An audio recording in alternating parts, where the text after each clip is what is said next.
Students, आज हम एक नया चैप्टर शुरू कर रहे हैं जिसका नाम है cell the unit of life. जब आप अपने चारों तरफ देखते हो तो आपको लिविंग और नॉन लिविंग थिंग्स दोनों आपको दिखाई देती हैं और आपके मन में सवाल आया होगा हमेशा कि what is that makes an organism living और what is it that an inanimate thing does not have which it living thing has. तो ऐसी कौन सी चीज़ है जो किसी एक ऑर्गेनिज्म को ज़िंदा करती है या लिविंग बनाती है, और ऐसी कौन सी चीज़ है जो इनएनिमेट यानी नॉन लिविंग ऑब्जेक्ट के पास नहीं है जिससे कि वो लिविंग ऑर्गेनिज्म से अलग हो सके, है ना। तो difference between inanimate and living organism, what is the thing that makes an organism living and makes organism non living। तो इसका आंसर है बेसिक यूनिट ऑफ लाइफ, जिसको हम सेल बोलते हैं। तो ये सेल ही है जो किसी भी ऑर्गेनिज्म को लिविंग बनाता है या नॉन लिविंग बनाता है। अगर सेल नहीं है तो वो नॉन लिविंग हो जाता है, ठीक है ना। All organisms are composed of cells. ये हम जानते हैं कि जितने भी लिविंग ऑर्गेनिजम्स हैं वो सेल के बने हैं, और कुछ ऐसे हैं जो एक सेल के बने हैं, उनको हम यूनिसेलुलर बोलते हैं, और कुछ ऐसे हैं जो कई सेल्स के बने हैं, उनको हम मल्टी सेलुलर बोलते हैं।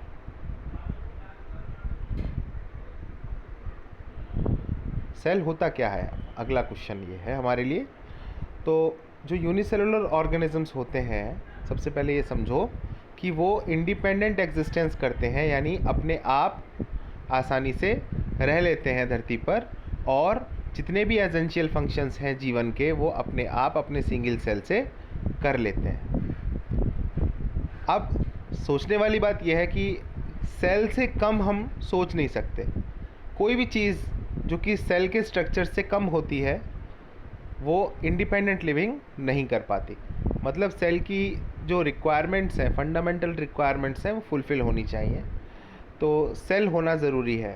तो cell is the fundamental structural and functional unit of all living organisms. तो जितने भी लिविंग ऑर्गेनिजम्स हैं उनमें कम से कम एक सेल तो होना ही चाहिए ताकि वो लिविंग हो सकें। एंटन वन ल्यूवेनहॉक ने सबसे पहले एक लाइव सेल को देखा था, कहाँ पर, पॉन्ड वाटर में, और सेल्फ मेड माइक्रोस्कोप से उन्होंने उसको ऑब्ज़र्व किया था। तो रॉबर्ट ब्राउन ने आगे चल के फिर न्यूक्लियस को खोजा, और फिर कंपाउंड माइक्रोस्कोप का इन्वेंशन, और फिर आगे चल के इलेक्ट्रॉन माइक्रोस्कोप का जो इन्वेंशन हुआ उसने सेल के स्ट्रक्चरल डिटेल्स को हमारे सामने ला दिया। सेल थ्योरी कैसे डेवलप हुई इसको समझते हैं आप। 1838 में मैथियास स्क्लीडेन, जो कि एक जर्मन बॉटनिस्ट थे, उन्होंने बहुत सारे प्लांट्स की स्टडी की और उससे वो इस नतीजे पर पहुँचे कि प्लांट्स में अलग अलग प्रकार के सेल्स होते हैं और सेल्स मिलकर के टिश्यूज़ का फॉर्मेशन करते हैं। ठीक उसी समय पर थियोडोर स्क्वान, 1839 की बात है ये, एक साल बाद की।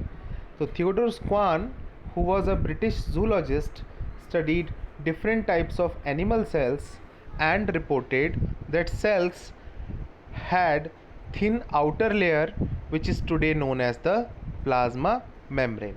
तो स्क्वान ने देखा बहुत सारे एनिमल सेल्स की स्टडी करके कि जो एनिमल सेल्स हैं उनका जो आउटर लेयर होता है वो प्लाज्मा मेम्ब्रेन होता है, और एक्चुअल में वो एक सिंगल लेयर होती है जो कि काफ़ी पतली होती है। He also concluded, based on his studies on plant tissues, that presence of cell wall is a unique character of plant cells। तो उन्होंने प्लांट टिश्यूज़ की भी स्टडी की और फिर उन्हें पता चला जो प्लांट टिश्यूज़ के अंदर सेल्स हैं, दे हैव सेल वॉल। तो this is a unique characteristic which differentiates a plant cell from an animal cell. On the basis of this, Schwann ने ये कहा कि बॉडीज़ एनिमल्स की हों या प्लांट्स की, वो बनी हुई होती हैं सेल या उनके प्रोडक्ट्स से, ठीक है।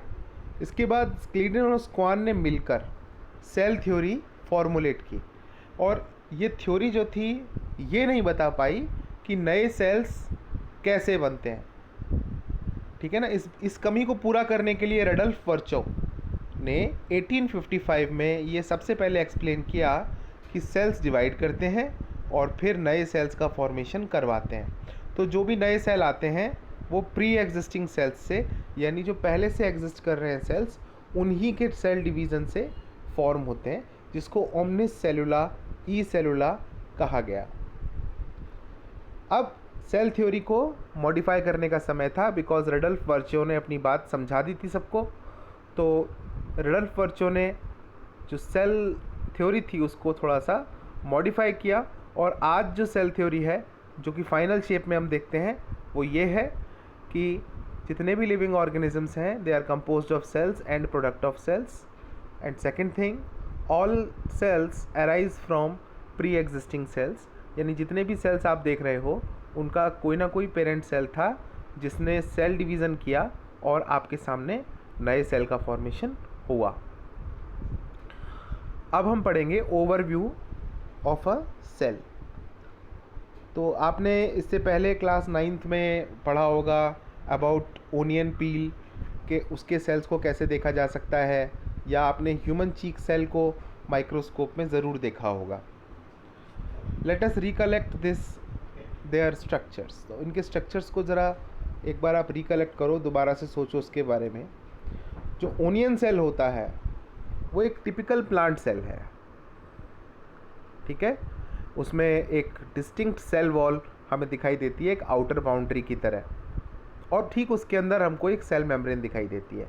तो सपोज़ ये ओनियन सेल है, ये एक नेबरिंग ओनियन सेल है, ब्रिक्स की तरह इसका अपीयरेंस। आपने भी जब स्लाइड बनाई होगी छोटी क्लास में तो आपने देखा होगा। अब इस ओनियन सेल में बाहर सेल वॉल है, तो अंदर क्या होता है, प्लाज्मा मेम्ब्रेन, ऐसा कुछ स्ट्रक्चर होता है। उसके बाद न्यूक्लियस साइड में हो सकता है, बिकॉज़ ये जो प्लांट सेल होते हैं इनमें जो वैक्यूल होता है वो काफ़ी बड़ा होता है, तो न्यूक्लियस जो है वो साइड में आता दिखाई देता है। तो this is the cell membrane, this is the cell wall, this is the nucleus, this is the cytoplasm. तो ऐसा कुछ हमने देखा था।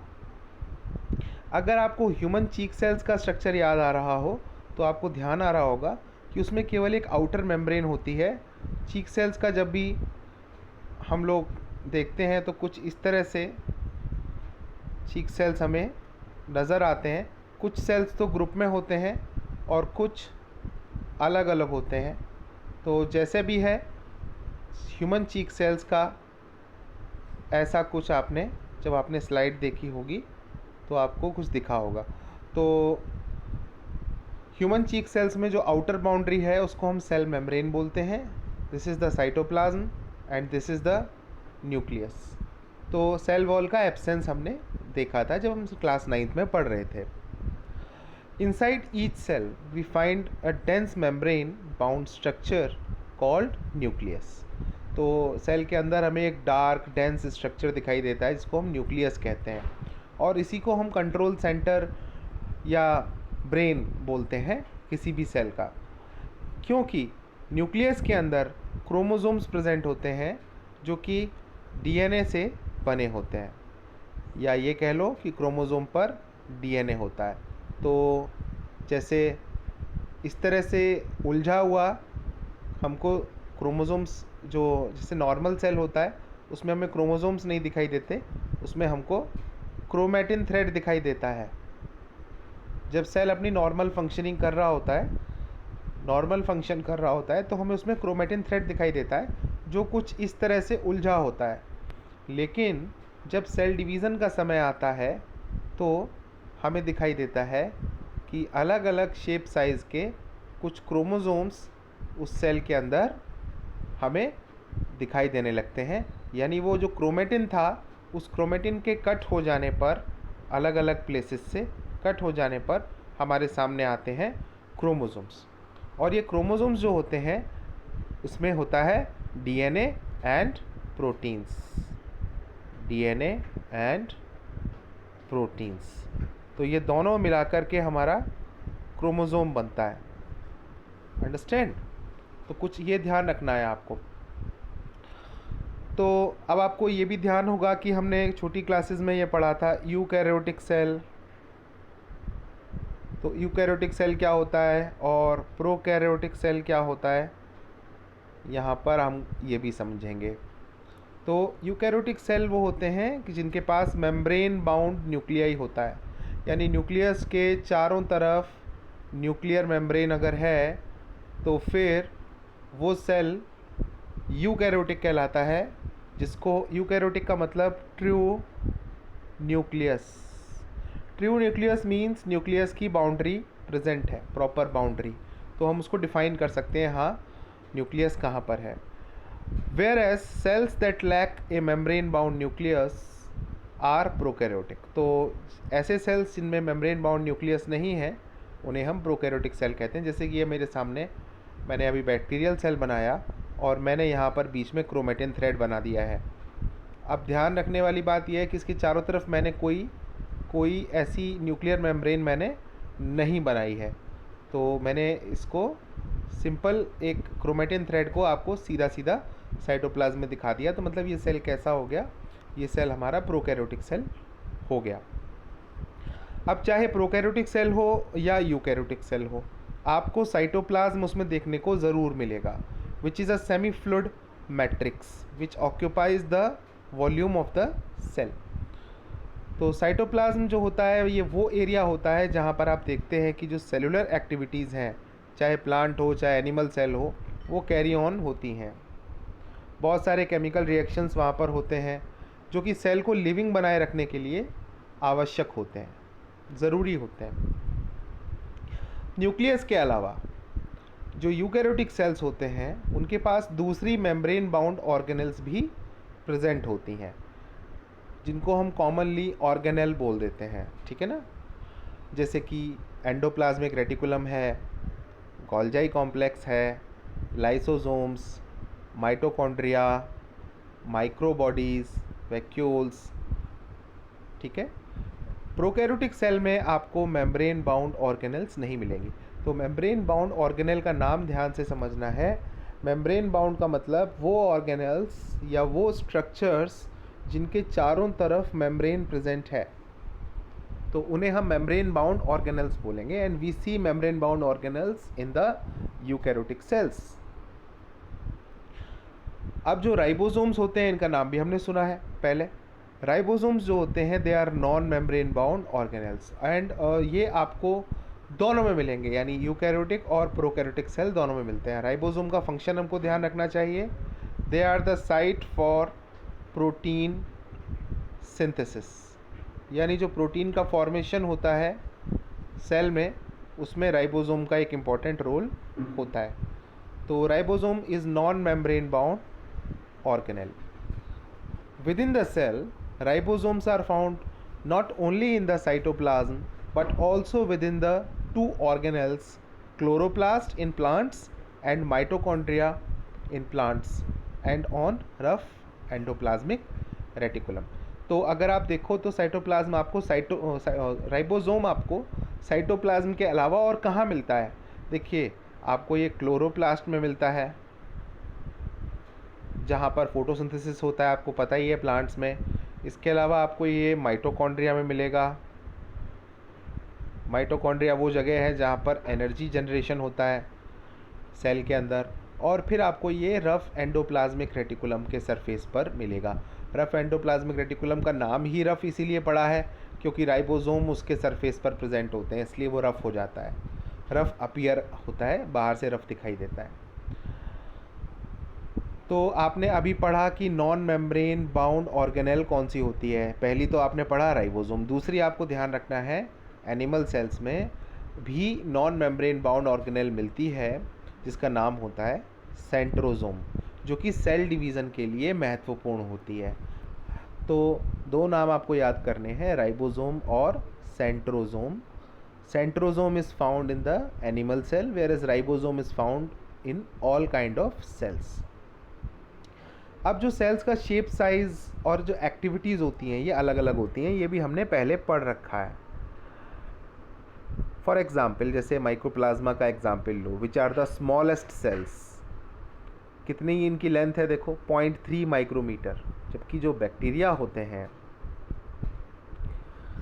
They could be 3 to 5 micrometres. तो सोचो आप, जो माइकोप्लाज्मा है वो 0.3 माइक्रोमीटर का है, कितना छोटा है as compare to bacteria which can be of 3 to 5 micrometer.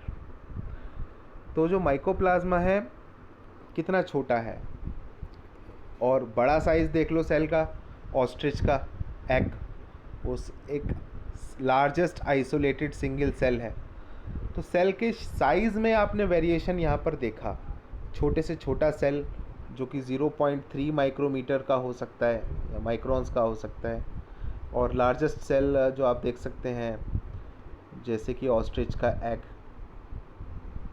Among multicellular organisms human RBC are about 7 micrometre in diameter. तो अगर आप मल्टीसेलुलर ऑर्गेनिजम्स में देखें, जैसे माइकोप्लाज्मा जो था वो तो यूनिसेलुलर था, और अगर मल्टीसेलुलर ऑर्गेनिज्म में देखें तो ह्यूमन आरबीसी जो होगा उसका जो डायमीटर है वो 7 माइक्रोमीटर होता है।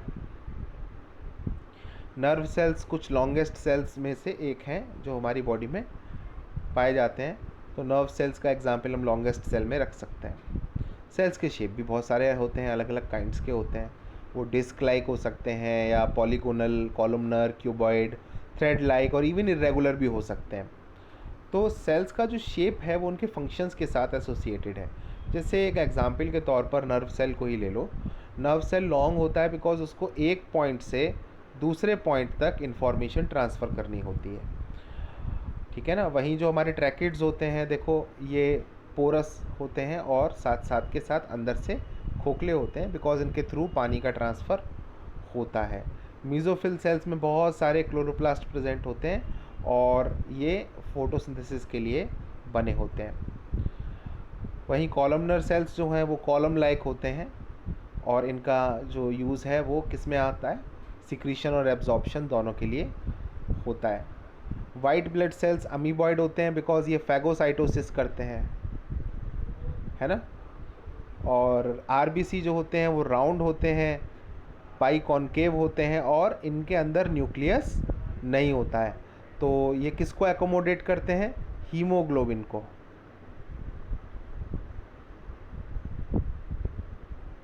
तो इस वजह से हीमोग्लोबिन को एकोमोडेट करने के कारण इनके अंदर न्यूक्लियस नहीं होता है। तो ये सब चीज़ें हैं, आप देखो सेल्स के जो शेप हैं वो उनके फंक्शन के साथ कहीं ना कहीं लिंक्ड अप हैं। नेक्स्ट पार्ट देखते हैं, that is the prokaryotic cells. तो प्रोकैरियोटिक सेल्स को रिप्रेजेंट करते हैं bacteria, blue green algae, mycoplasma, PPLO यानी प्लूरो न्यूमोनिया लाइक ऑर्गेनिजम्स, जिसमें माइकोप्लाज्मा को ही कंसिडर किया जाता है। तो ये सारे के सारे हमने किस में पढ़े थे, हमने किंगडम मोनेरा में इनका नाम पढ़ा था, किंगडम मोनेरा में। और ये सारे के सारे कैसे थे, प्रोकैरियोटिक थे और यूनिसेलुलर थे, ये तो हमको याद आ ही रहा है। ये सब के सब कैसे होते हैं, generally they are smaller and multiply more rapidly than the eukaryotic cells. Because ये सिंपल होते हैं और यूनिसेलुलर हैं तो इनका बहुत तेज़ी से मल्टीप्लिकेशन होता है, और फिर इनका जो शेप और साइज़ जो है वो भी काफ़ी वेरी करता है। अब जैसे बैक्टीरिया को ही ले लो आप, इसके शेप्स जो हैं 4 टाइप के होते हैं, जैसे बैसिलस, कोकस, विब्रियो एंड स्पाइरिलम, ये हम पहले भी पढ़ चुके हैं। तो ये सारे शेप्स बैक्टीरिया में पाए जाते हैं। किसी भी प्रोकैरियोटिक सेल की जो ऑर्गेनाइजेशन है वो, यानी किस तरह से, जिस तरह से वो बना होता है, वो फंडामेंटली सिमिलर होती है।